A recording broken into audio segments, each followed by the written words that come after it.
अरिहन्ते सिद्ध सूर्य उपाध्याय साधु सर्व अर्थ के प्रकाशी मांगलिक उपकारी है।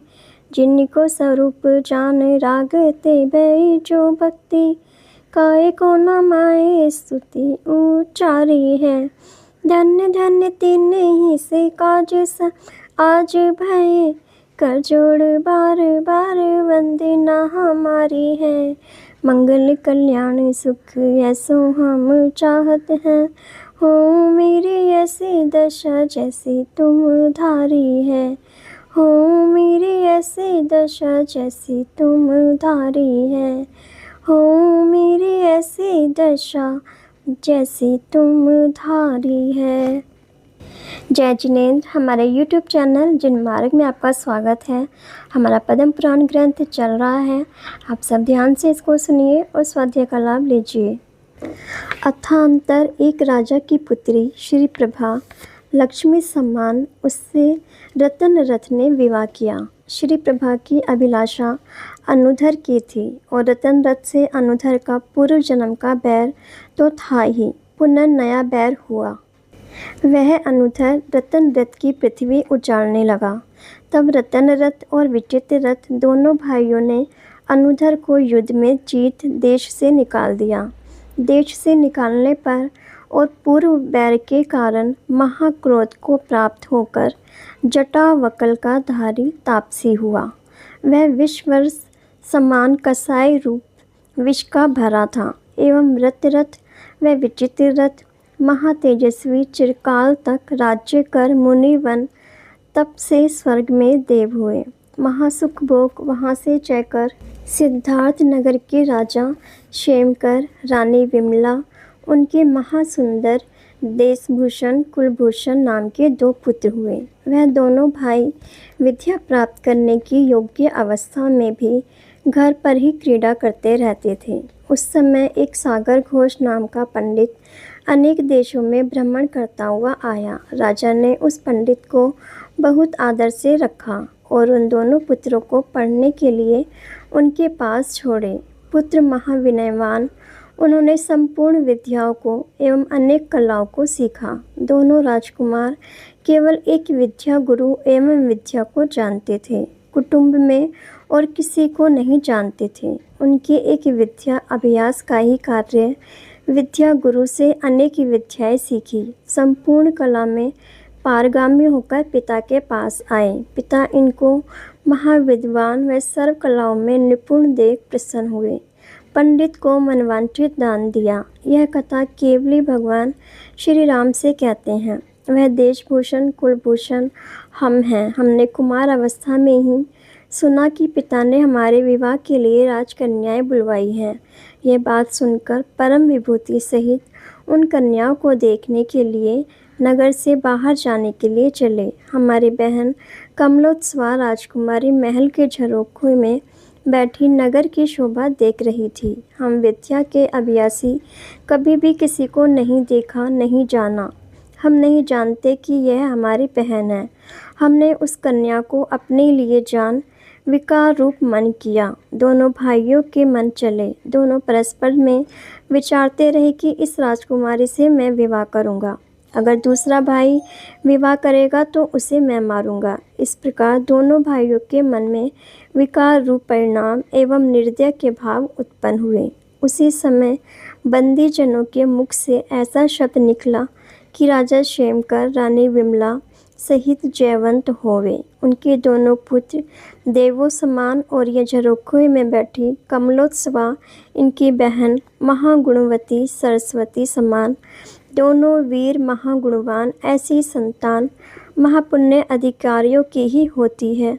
जब ये बात हमने सुनी तब मन में सोची कि देखो, मोह कर्म की दुष्टता, हमारी ही बहन की अभिलाषा हमको हुई।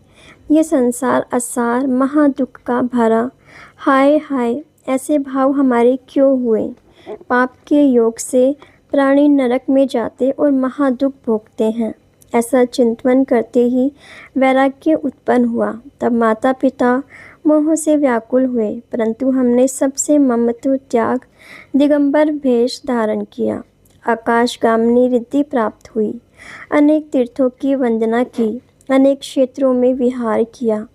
तप ही है धन जिनके, ऐसे ध्यान में लीन हुए। राजा क्षेमकर पूर्व भव के हमारे पिता, वह शोक रूपी अग्नि से व्याकुल होकर आहार का त्याग कर मरण को प्राप्त हो गरुड़ेंद्र हुए। भवनवासी गरुड़ कुमार के अधिपति देव, महासुंदर पराक्रमी महालोचन नाम, वह आकर देवों की सभा में बैठा है। और वह अनुधर तापसी भ्रमण करता हुआ कौमुदी नगर गया, अपने शिष्यों सहित बैठा। वहाँ का राजा सुमुख, उसकी पटरानी रतिवती, उसकी एक वंदना नृत्यकारिणी मानो मदन की पताका ही है, अति सुंदर रूपवान। उसने साधु दत्त मुनि के समीप सम्यक दर्शन को ग्रहण किया।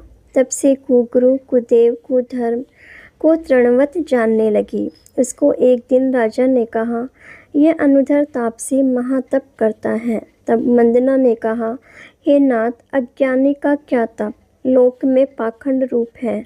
यह सुनकर राजा ने क्रोध किया, तू तपस्वी की निंदा करती है। तब मंदना ने कहा, आप क्रोध मत करो, थोड़े ही दिनों में इसकी क्रियाएं दिख जाएगी। ऐसा कहकर घर जाकर अपनी नागदत्ता पुत्री को सिखाकर तापसी के आश्रम में भेजी। वह देवांगना समान परम सुंदरी महारूपवान तापसी को अपना शरीर दिखाती रही। तापसी इसके अंगोपांग महासुंदर देखकर अज्ञानी मोहित हुआ, आंखें चलायमान हुई।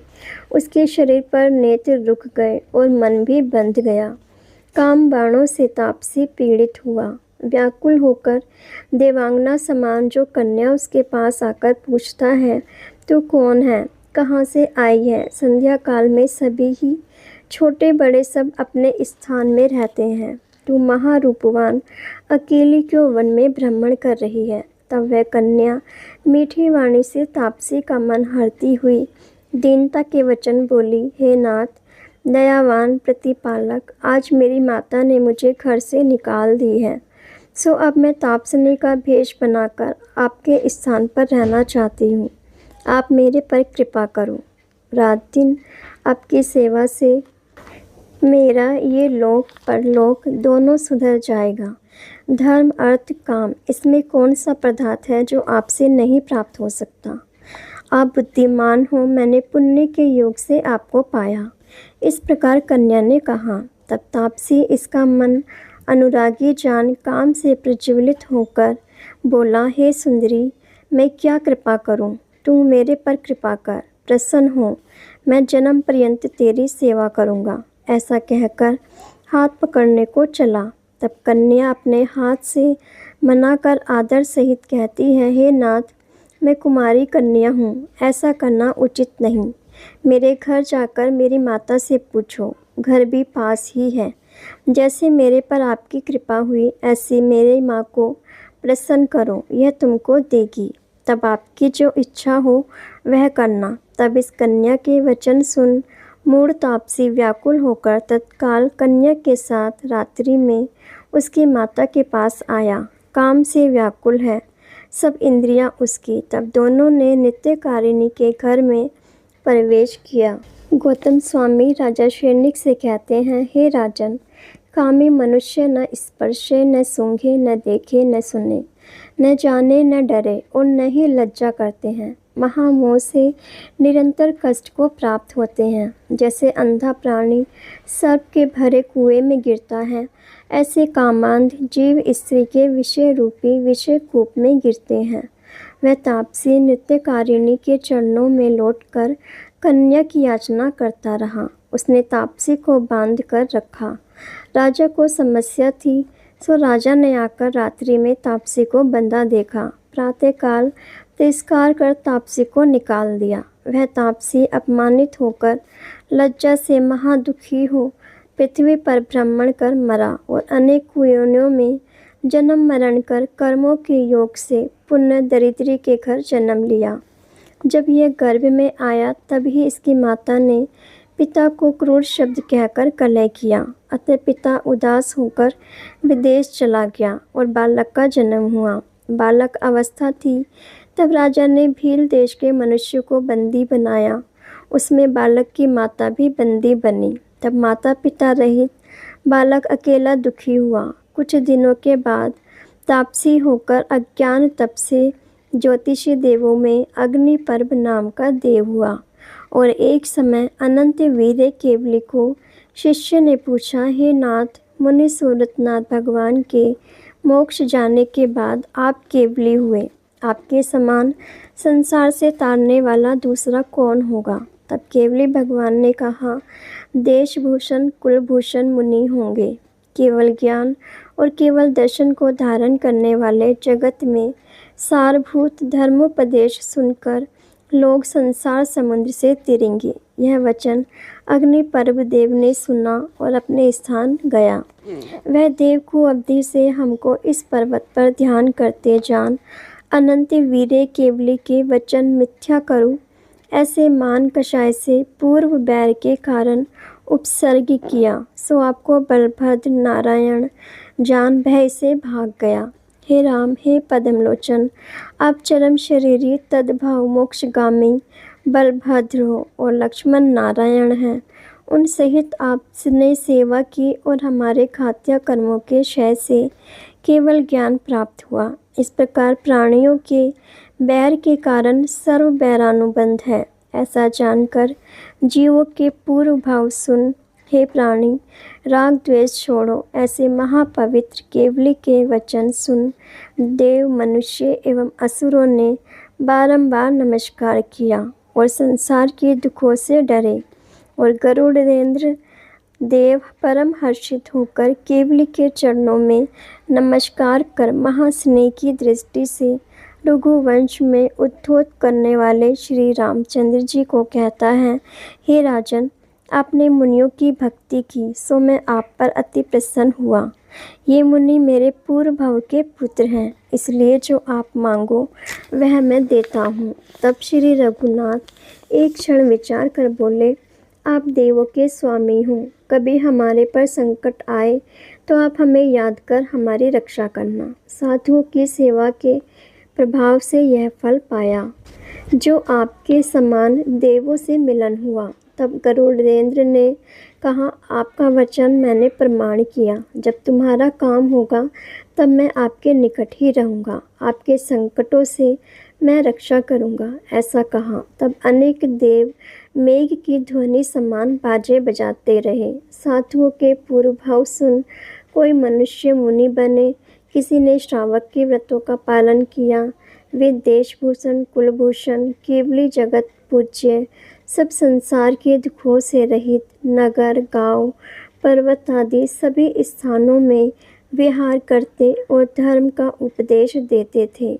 यह दोनों केवली भगवान के पूर्व भाव का चारित्र, जो निर्मल स्वभाव के धारी भव्य जीव पढ़ाते हैं, सुनते हैं, सुनाते हैं, वह सूर्य समान तेजस्वी पाप रूपी अंधकार को शीघ्र ही नाश करते हैं और संसार के कष्ट, संकट, उपसर्ग आदि को नाश कर ज्ञान की वृद्धि करते हुए अंत में केवल ज्ञान को प्राप्त कर मुक्तिपुरी में गमन करते हैं।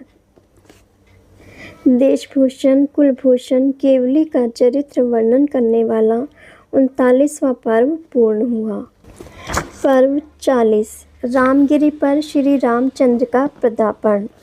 अथांतर केवली भगवान की वाणी से श्री रामचंद्र जी को चरम शरीरी तद्भव मोक्षगामी सुनकर सभी राजा जय जय शब्द कहकर प्रणाम करने लगे और वंश स्थलपुर का राजा शूरप्रभ महानिर्मल मन से राम लक्ष्मण सीता की भक्ति करता रहा।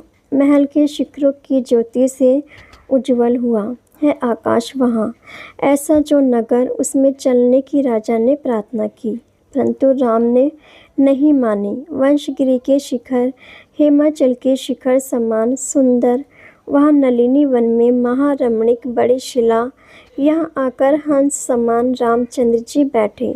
कैसा है वन, अनेक वृक्ष लताओं से पूर्ण, पक्षियों की ध्वनि से रमणीक, सुगंध पवन, तरह तरह के फल फूलों से सुशोभित, सरोवरों में कमल खिल रहे हैं।